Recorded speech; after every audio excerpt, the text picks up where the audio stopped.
تحقيق 24 تنقل لكم الخبر اليقين بالصوت والصورة.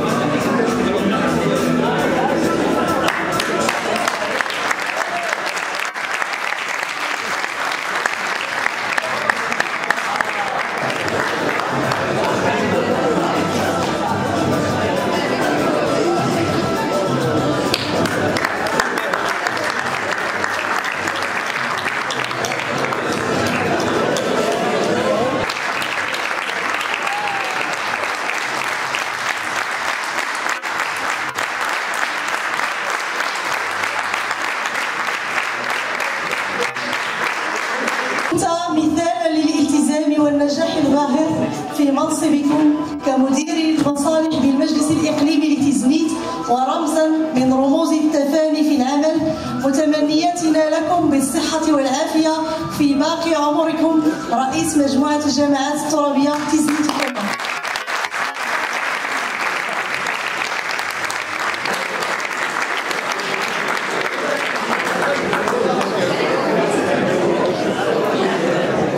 هذه مناسبة رمزية جميلة ديال تكريم ديال واحد من الأطر، واحد من المناضلين ديال العمل الإداري ديال العمل في الجامعات الترابية، السي يزيد حفظي، المدير العام للمصالح بالمجلس الإقليمي اللي أقدم على تقاعد اختياري هذه السنة هذا الأسبوع. وهذه اللحظة الوقوف التكريمي الرمزي بعد الحشد المهم من المنتخبين، من الأطر، من الفعاليات ديال المدينة والإقليم، إن دل على شيء أعتقد أنه كيدل على أن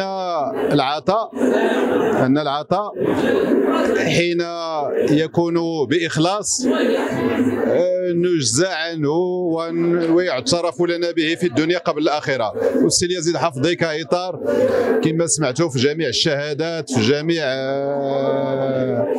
التدخلات، كان مثالا، كان نموذجا لهذا الموظف، لهذا الإطار، لهذا كما قلت لهذا المناضل في الموقع ديالو اللي وصل الليل بالنهار طيلة سنوات إن لم نقل عقود، باش اليوم ينطبق عليه القول ديال اترك اثرا وامضي، وهو يمضي اليوم من هذه المحطه هذه من الحياه ديالو الاداريه وهو مطمئن، فهنيئا له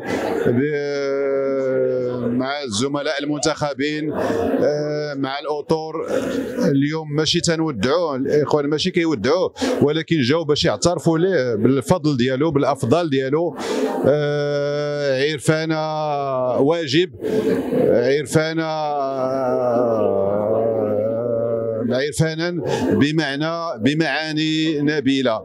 فكرئيس سابق لهذا المجلس في شهادتنا ركزنا على اننا مديننا لهذا الاطر، وخاصه للسي يزيد بالكثير.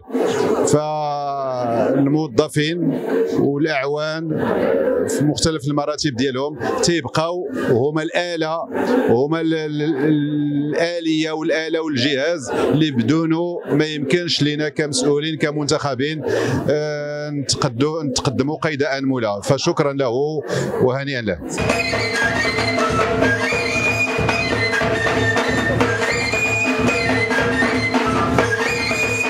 صالح بالمجلس الإقليمي لتزنيت سابقا، محال على التقاعد النسبي حاليا ابتداء من 1 يناير 2025 ان شاء الله. بالنسبه للاحساس ديالي في هذه اللحظه، اعتبر انني انهيت مسارا مهنيا غنيا الحمد لله، واحمد الله سبحانه وتعالى انه يسر لي ووفقني لاتمامه يعني على احسن ما يرام. ونظرا لاكراهات صحيه ارتأيت او اثرت ان احال على التقاعد، واعتبر هذه المرحله كصفحه طويت وستبدا صفحه اخرى ان شاء الله. والتقاعد فهو عمر ثالث كما يقال،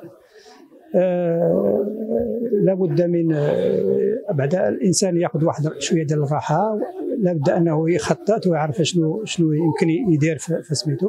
والعمل الحمد لله راه دائما مستمر.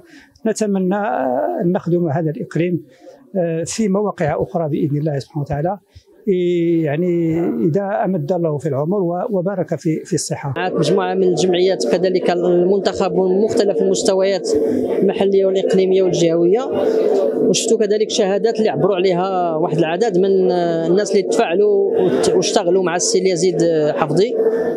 هذه مناسبه باش انني نشكروا باسم المجلس الاقليمي وباسم الساكنه ديال الاقليم على كافه الخدمات اللي سداها للتنميه عموما ديال هذا الاقليم هذا. اشتركنا معه مجموعه من اللحظات اللي هي لحظات جد مهمه، ونتمنوا له كامل السداد والتوفيق في المسار ديالو الخاص بعد هذا الاختيار اللي اختاروه هو بشكل تلقائي. اختار انه يمشي للتقاعد النسبي. الاداره صحيح انه غادي تفقد السي اليزيد حفظي، ولكن ممكن نقول لك انني جد مطمئن، لان الارصاء ديال طريقه الاشتغال ديال الاداره ساهم فيها السي اليزيد براسو بنفسه. يعني لا غوليف الحمد لله كاينه.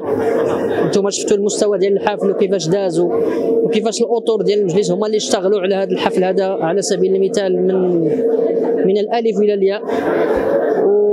والحمد لله عندنا مجموعه من الكفاءات اللي غادي تاخذ المشعل بلاصه السي اليزيد وغادي تشتغل معاه. وحنا اكدنا وانتم سمعتوا الكلمه ديالو وسمعتوا الكلمه ديالنا بان الخدمات ديالو راه باقي محتاجين لها، الخبره ديالو التجربه ديالو المتراكمه لابد اننا غادي نستافدوا منها. وكنستر على هذه الكلمه هذه ما غاديش نتخلوا عليه بهذه السهوله، لانه كفاءه عاليه، تدبير يعني رجل حكيم، رجل يعرف كيف يدبر، كيف يشتغل في السراء والضراء. تنميت. كنتم مع تحقيق 24 صوت كل المغاربة. قبل المغادرة لا تنسوا الاشتراك بقناتكم وتفعيل الجرس ليصلكم كل جديد.